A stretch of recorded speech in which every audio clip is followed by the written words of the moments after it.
क्योंकि मेरी माँ का रोना बर्दाश्त नहीं होता, मेरी बहनों का रोना।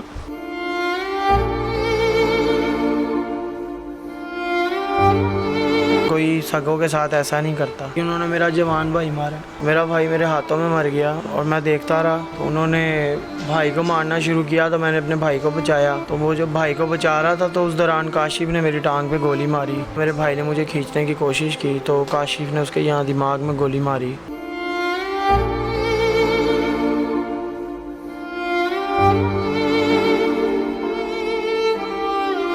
तो ये लोगों को कोई पछतावा नहीं है, वो सरेआम घूम रहे हैं, उन्हें पकड़ने वाला कोई नहीं है। मेरा भाई का खून अभी वैसे का वैसे ही पड़ा है। बिस्मिल्लाहिर्रहमानिर्रहीम। अस्सलाम वालेकुम नाजरीन, आप देख रहे हैं रिफॉर्म्स पाकिस्तान और मैं हूं आपका मेज़बान हसन इकबाल।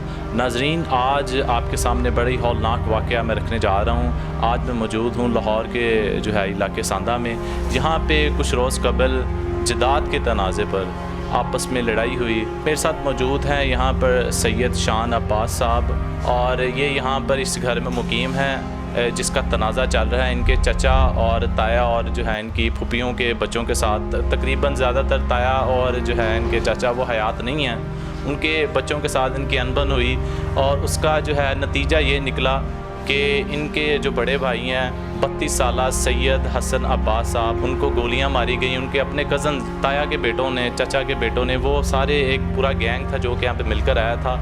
उन्होंने फायरिंग की तो उनके दिमाग में गोलियां लगी।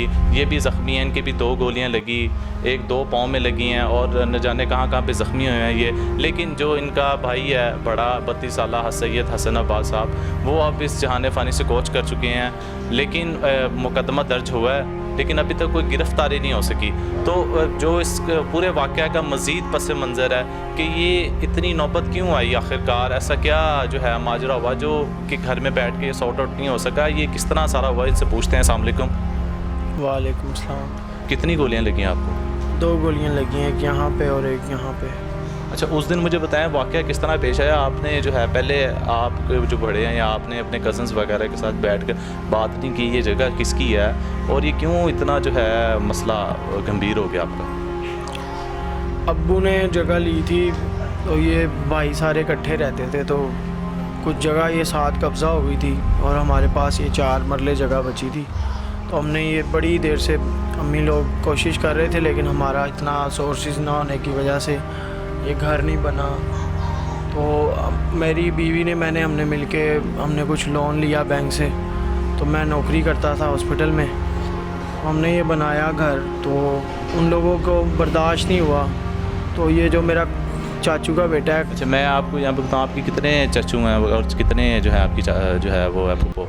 2 हमारे ताया अब्बू थे जो फोत हो गए हैं, आगे 2 चाचू थे, एक मेरे वालिद साहब, 5 भाई थे, 3 बहनें थी, वो भी फोत हो गई हैं। आपके चाचू ताया फूफो फोत हो चुकी हैं सारी? कोई भी हयात नहीं है? जी नहीं, कोई। अच्छा, उसका मतलब है कि वो सब यहाँ से अपने अपने घर शिफ्ट हो गए, जहाँ भी उन्होंने लिया अलग मकान हो गए। आप अपनी वालदा के साथ यहाँ पे रह रहे हैं अपनी वालिद की हयात होने के बाद। आपकी पूरी फैमिली ऐसे ही है? आप 2 भाई हैं और 2 बहनें हैं? जी, 2 भाई। आप यहाँ पे रह रहे हैं, फिर अगला बताएं। उसके बाद वो लोग यहाँ पे आए हैं, मैं काम से आया था तो बाहर खड़े थे, तो उनके साथ उनकी लेडीज़ फीमेल थी। उन्होंने मुझे कहा है कि कोई बैठ के बात करनी है हमने घर के मुतल्लिक। तो मैंने कहा आप अंदर आ जाओ, बैठ के आराम से बात कर लो। तो मेरे तो ये ज़हन में भी नहीं था कि वो ऐसा कुछ करेंगे। तो वो लोग अंदर आए हैं तो यहाँ पे खड़े थे। उसके बाद उन्होंने गाली गलौज शुरू कर दी, अम्मी को मारा और मेरी मिसिस पे हाथ उठाया उनके आदमियों ने, मेरी औरतों को अंदर घुस के। और उसके बाद उन्होंने मेरे भाई पे हाथ उठाया। तो जब ये हाथापाई शुरू हुई है तो काशिफ और फराज जो बीच में, जिनके हाथ में पिस्टल था और हमारे दिमाग में भी नहीं था, क्योंकि हमारी माँ ने कभी ऐसा हमें इन चीज़ों से दूर रखा, ना हम लड़ने वाले थे, ना हमें पता था इन चीज़ों का। तो ये सारे मामला का हमें ज़हन में भी नहीं था कि वो ऐसा कर जाएंगे। तो उन्होंने भाई को मारना शुरू किया तो मैंने अपने भाई को बचाया। तो वो जब भाई को बचा रहा था तो उस दौरान काशिफ ने मेरी टांग पे गोली मारी। तो मैं नीचे हुआ, मेरे भाई ने मुझे खींचने की कोशिश की तो काशिफ ने उसके यहाँ दिमाग में गोली मारी। उसके बाद यहाँ से फायरिंग हुई फराज की तरफ से, जो फायर मुझे यहाँ साइड पे लगा और ये छू के निकल गई गोली। और उसके बाद यहाँ पे काफ़ी गोलियाँ ब्रेस्ट मारे गए। फिर वो लोग यहाँ से गए और बाकायदा बाहर जाके चौंक में गालियाँ निकाली और उनको कोई पछतावा नहीं था। और आपको पता है कि हमें ये था कि हमारे ताए की औलाद है, लेकिन कोई सगों के साथ ऐसा नहीं करता।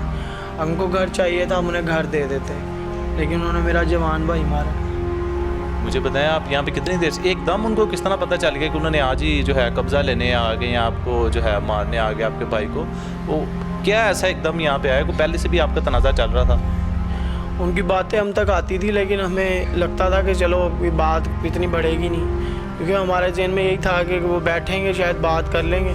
बल्कि मैंने उन्हें लास्ट टाइम भी कहा कि यार ये बेच दो घर, आपके जो बनते हैं आप ले लो, जो हमने बैंक से लिए हुए हैं वो ज़ाहिरी बात है उनको वापस करने हैं, तो हमें पैसे दे दो, हम लोग चले जाएंगे यहाँ से। लेकिन ये लोग मारने की साजिश से आए थे और ये इनकी औरतें अंदर घुसी हैं। हमारे घर वालों को पहले मारा है, पहले हाथ से मारते रहे हैं, जब हाथ से मार के थके नहीं फिर उसके बाद उन्होंने फायरिंग शुरू की। मेरा भाई मेरे हाथों में मर गया और मैं देखता रहा, कुछ भी नहीं कर पाया। कोई बंदा हमारी मदद के लिए नहीं आया। पुलिस बाहर से आई थी, लेकिन उन लोगों को पता नहीं लगा तो वो पुलिस वाले चले गए। तो ये लोगों को कोई पछतावा नहीं है, वो सरेआम घूम रहे हैं, उन्हें पकड़ने वाला कोई नहीं है। मेरा भाई का खून अभी वैसे का वैसे ही पड़ा है। तो आप लोगों से गुजारिश है कि हमारे साथ इंसाफ करें और मेरे भाई के खून का जो कातिल हैं, जो भी इसमें मुनव्वस हैं, उन सबको सज़ा दें, क्योंकि मेरी माँ का रोना बर्दाश्त नहीं होता, मेरी बहनों का रोना। मुझे बताएं आपके सामने जो है आपके भाई को जो है पहले आप पे फायरिंग की गई है, उस पर की गई या आप छुड़वाने के लिए आगे आए? उसने मुझे फायर मारा है कि ये हमें हाथापाई हमारे साथ कर रहा है, ये हमें अपने भाई को बचा रहा है। उसके बाद इन्होंने भाई को मारी है गोली। आपके सामने काशिफ ने? सामने मेरे काशिफ और फराज ने? जी। तो इसकी तरफ से फायरिंग हुई, इसकी तरफ से हुई। काशिफ ने जो गोली मारी थी वो मेरे भाई के यहाँ लगी है सर में, तो वो मौके पे ही मर गया था। और जो उसके बाद दोबारा फायरिंग हुई, फराज ने जो गोली मारी वो बाजू पे लगी, जिससे वो मज़ीद मर गया। और वो खून में इतना ज़्यादा लथपथ हुआ था कि वो यहाँ से ना उठाने की हालत में था, ना हमारी मदद को कोई आया। हमारे मोहल्लेदार हमें देख के दूर चले गए और हमारे कुछ ऐसे दोस्त थे जो दूर खड़े थे, वो उन लोगों ने हमें उठाया और उठा के हॉस्पिटल ले गए। उसके बाद मेरी जब आँख खुली तो मुझे यही पता लगा कि मेरा भाई मर गया। अच्छा, मैंने भी यहाँ पे काफ़ी निशान वगैरह देखे हैं, काफ़ी ब्रेस्ट वगैरह गोलियाँ वगैरह चली यहाँ पे इलाके में। खौफ हरास में फिर आप पुलिस नहीं आई, पुलिस को लेट हो गई, क्या मसला हुआ? भाई ने जब वहाँ से भाई आप ही के साथ गए थे कहीं बाहर, तो इन्होंने जब उनको फ़ोन किया, मेरी बीवी ने कहा कि आप घर मत आना, ऐसे लड़ाई हो रही है। तो उन्होंने 15 पे कॉल की थी, बाकायदा एक CCTV में डाला, देखा गया, पुलिस का आया दरवाजे आगे, लेकिन वो गली की तरफ नहीं आए। उनको एग्जैक्ट लोकेशन बताई भी गई थी, मगर पुलिस की तरफ से हमें कोई ताउन नहीं हुआ, लेकिन वो चले गए। अगर शायद वो आ जाते तो ये इतना बड़ा वक़ूआ होता ही ना। अच्छा, मुझे बताएं मुकदमा दर्ज हो गया? जी मुकदमा हो गया, लेकिन आज मेरे भाई को 5 दिन हो गए हैं मरे हुए, तो कोई कार्रवाई नहीं हो रही। अभी तक पुलिस की तरफ से कोई ऐसी हरकत नज़र नहीं आई कि वो कोई पकड़ा गया हो। वो भागे हुए फरार है और वो बड़े आराम से फिर रहे हैं, उनको कोई पकड़ने वाला नहीं है। घर उनका कहाँ पे है? ये यहाँ पे घर के पास ही 3री 4थी गली में ताज मस्जिद है। अब उनका घर बंद है? वहाँ वो ताले लगा गए हैं और वो चले गए हैं, और खुद आके एक दिन पहले आग लगा के गए हैं और कहने लगे कि आप लोगों ने आग लगाई है। और मैं उस टाइम जिस हालत में पड़ा था, हम 2 ही भाई थे, ना हमारे पीछे है ना कोई आगे। भाई अंदर मरा पड़ा था, पोस्टमार्टम के लिए भी टाइम लग गया। तो अगर हम उधर थे तो पीछे आग किसने लगाई? वो सिर्फ इसलिए कर रहे हैं ये सब कि इन पे हम उल्टा अटैम्प्ट करें, इन पे पर्चा दें, ताकि हमारा केस कमज़ोर हो जाए। कितने जो है ना बीच में नामजद किए हैं मुल्ज़िमाना? इसमें मेरे चाचू का बेटा है, ताया अब्बू के 5 बच्चे थे, जिसमें काशिफ है, आमिर है, इमरान है, बबलू है, और उसके बाद जो दूसरा है यानी कि चाचू के बेटे हैं, कामिल है और जैन है। और उसके बाद जो मेरी ये फूफी की बेटी है, इसका मियाँ था इजाज़, फराज और अयाज़, ये 3 लोग थे साथ। और इनके साथ नामालूम अफराद थे जो बाहर खड़े हुए थे गेट पे, और उनके हाथ में भी पिस्टल थे। ज़ाहिरी बात है वो मारने की हालत अपने पूरे प्लान से आए थे। ये प्री प्लान बनाया गया इसीलिए कि हम लोग उन्हें बर्दाश्त नहीं हुए, देखा नहीं उन्होंने हमें कि कैसे बन गए, इन्होंने घर कैसे बना लिया। बस यही मामला था। अब आप क्या देख रहे हैं इसका नतीजा? मुझे तो जितना मैंने क्राइम को कवर किया, ख़बरें देखी हैं, एक कत्ल पे तो ये मामला नहीं रुकेगा। ज़ाहिर आप मफरूर हैं, उनका अब अगला टारगेट आप होंगे, या इसको किस तरह सॉर्ट आउट करेंगे? क्या आपने पुलिस से अपील किया? किस तरह ये मामला हल हो सकता है आपका? भाई तो वो चले गया, अब वापस नहीं आना, आपका क्या मुतालबा है?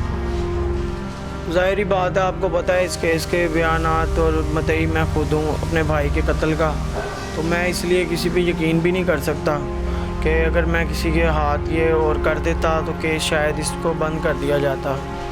आपको पता है कि लोग पैसे पे बिक जाते हैं, ईमान भी तल जाते हैं। तो मैं बस यही कहूँगा कि इस केस को पाकिस्तान में जो भी हमारा पंजाब पुलिस है, आईजी साहब हैं, डीआईजी साहब हैं, एसपी साहब हैं, डीएसपी साहब हैं, सीसीपी लाहौर से अपील करता हूँ मेरे भाई के कातिल जल्द से जल्द गिरफ़्तार हों।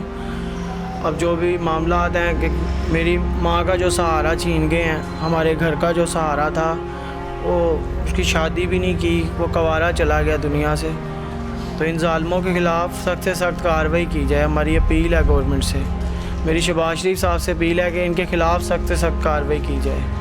जी, लवाहिकीन ने जो है prime minister of Pakistan Shahbaz Sharif साहब और चीफ़ मिनिस्टर पंजाब हमजा शहबाज से ये मुतालबा किया है कि ये जो हौलनाक और क़यामत खेज़ वाक़या 5 दिन पहले ये सांदा के इलाके में पेश आया कि दिन दहाड़े गोलियों की गूंज से पूरा इलाका गूंज उठा और पुलिस जो है हस्बे मामूल वक्त पे नहीं पहुंच पाई। जब अगर इनका भी कहना है कि अगर पुलिस वक्त पर आ जाती तो ये वक़ुआ इतना बड़ा ना होता कि इनको अपने भाई की ज़िंदगी जो है क्या पता बच जाती।